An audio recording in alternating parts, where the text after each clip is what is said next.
Recap of K-drama Alchemy of Souls episode 19. This extra-long episode of Alchemy of Souls episode 19 opens with Buyun searching for the ice stone on the lake in the past. Alongside Wu-Tak, Jin-Moo is there and observes the girl using her senses to locate it. Now, Buyun is truly a descendant of the fallen Choi family, her father's side, as well as the Jin family. She was basically one of the greatest priestesses anybody had ever seen because to these combination. Jin-Moo finally stole the ice stone for himself thanks to his ability to locate it. Pushing Buyun into the lake in the process, the girl wasn't lost. When she washed up by the river, a nice old woman took care of her and gave her the name Mudiak in honor of her deceased granddaughter. The fact that most of our protagonists are trapped behind the force field and that Mudiak is really Buyun perfectly confirms that this fits in with our adventure thus far. Yeol requires a blood transfusion, and his life is also in danger. It's possible that the worm in Soi's blood holds the solution to this problem. Later in the episode, as we witness, Soi slashes open her wrist and lets her blood seep into Yeol's wound, perhaps saving his life. We also have the drama around the words of the heart, however. Sungrim reads the love letter and the words of Master Seo from the book as the king reads it, while Wu-Tak stealthily leaves to locate the queen, who is presently dwelling in his sister Shaman Choi's charred corpse. The queen begs Wu-Tak to let her pass away.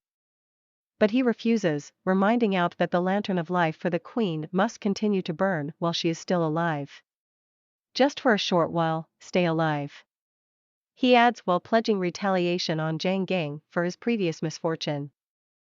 Fascinatingly, Hojiang had once requested Jang Gang's assistance in order to allow him to transport the ice stone out of Jinyuan by unlocking the gates. She begged him to use it to bring her daughter back since she believes it has the ability to bring back the souls of the deceased. Jinyuan therefore misplaced the ice stone. In another location, Jang Gang arrives in Sungrim and gives maidservant Kim a hearty welcome. Jang Uk muses over the shape the ice stone has assumed as they reunite. He considers making rain out of the fog. He'll need to utilize Tansa to do that, but there's a very good chance he'll exhaust all of his energy doing so. Mudiak forbids him from doing this as his master since he is adamantly opposed to it. She disapproves of the way he is going to sacrifice himself given that they had to take risks in order to get to this point. The problem is that Yeol, who is bleeding out and may not survive, is not helped if he does nothing. However, it is Soi who holds the secret to Yeol's survival. In relation to keys, Wu-Tak is confronted in the dungeons by Choyun and Dangu.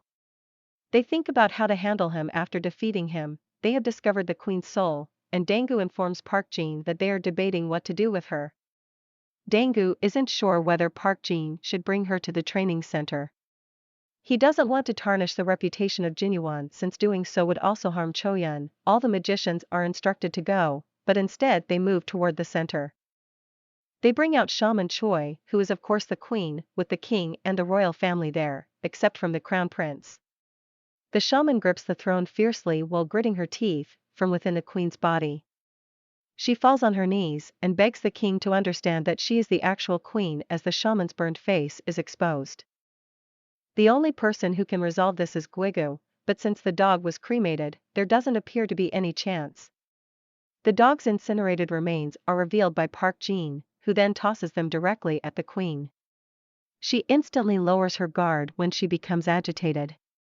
She removes herself because she realizes that these are merely regular ashes. She pulls out a blade and seems to be about to commit herself as the jig is on.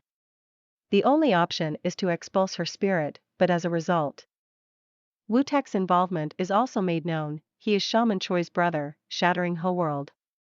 Jaeyoung's Park Jin asks her to return the queen's corpse in exchange for keeping Wu-Tak alive. Jinmu also turns against her, allowing Wu-Tak to die, and instructs his sister to flee with the last of the soul ejectors. Despite the crown prince and Mudiak's protestations, Jang Uk resolves to carry out his sacrifice outside. When the sword is brandished, the blade glows blue. Shaman Choi employs the soul ejector as he smacks the raindrop at the barrier. Jang Gang projects the power into his own body in order to quell it. Unfortunately, as a result, he is now out of control. Jang Gang claims to be there to confess his crimes before the unanimous assembly while knelt before the king. Yeom begs the other people to allow Jang Uk say his father's goodbyes. Unfortunately, Jang Gang refuses. and before the father and son can reconnect, he turns to dust. In a weird ethereal realm, where he discovers the ice stone, Jang Uk finds himself suddenly transported. Holding it, the power conjures the king's star all around him. Then, with rain pouring down all around him, Jang Uk is back in his body. The wall around Jeonnam has disappeared, and the magicians are unanimous in their belief that the crown prince is the new king's star. Both Mudiok and Jang Uk have since lost their influence, but neither one seems to care. They clasp hands as it seems that the danger posed by the ice stone, Jinmu, and the queen's scheme has subsided, at least for the time being. After some days, Yul is recovered and feeling more energetic. Even though he continues to experience nighttime discomfort, Mudiok makes an effort to assist, transferring the ancient whistle from their earlier days. The two ultimately say their goodbyes, and it's a genuinely sweet moment. Dangu also acknowledges that he gave his own life in order to rescue Sungrim and Jinyuan as he gives Jang Uk a drawing of Jang Gang.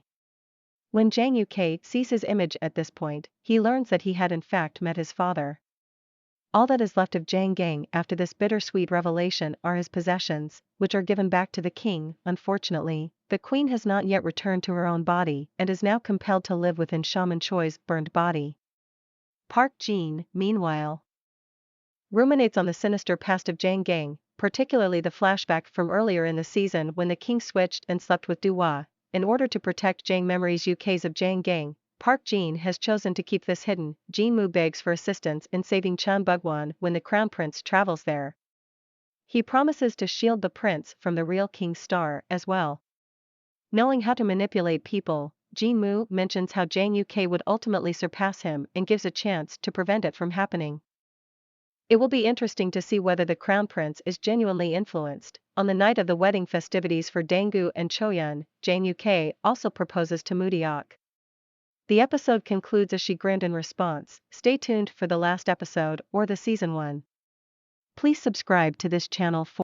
I know you told your friend you're not okay, and tell me what's wrong and why you never said you felt that way. Guess you're trying to stay strong and fake a smile until I look away. But I've known you too long, it hurts to watch your blue eyes fade to gray as you fade away.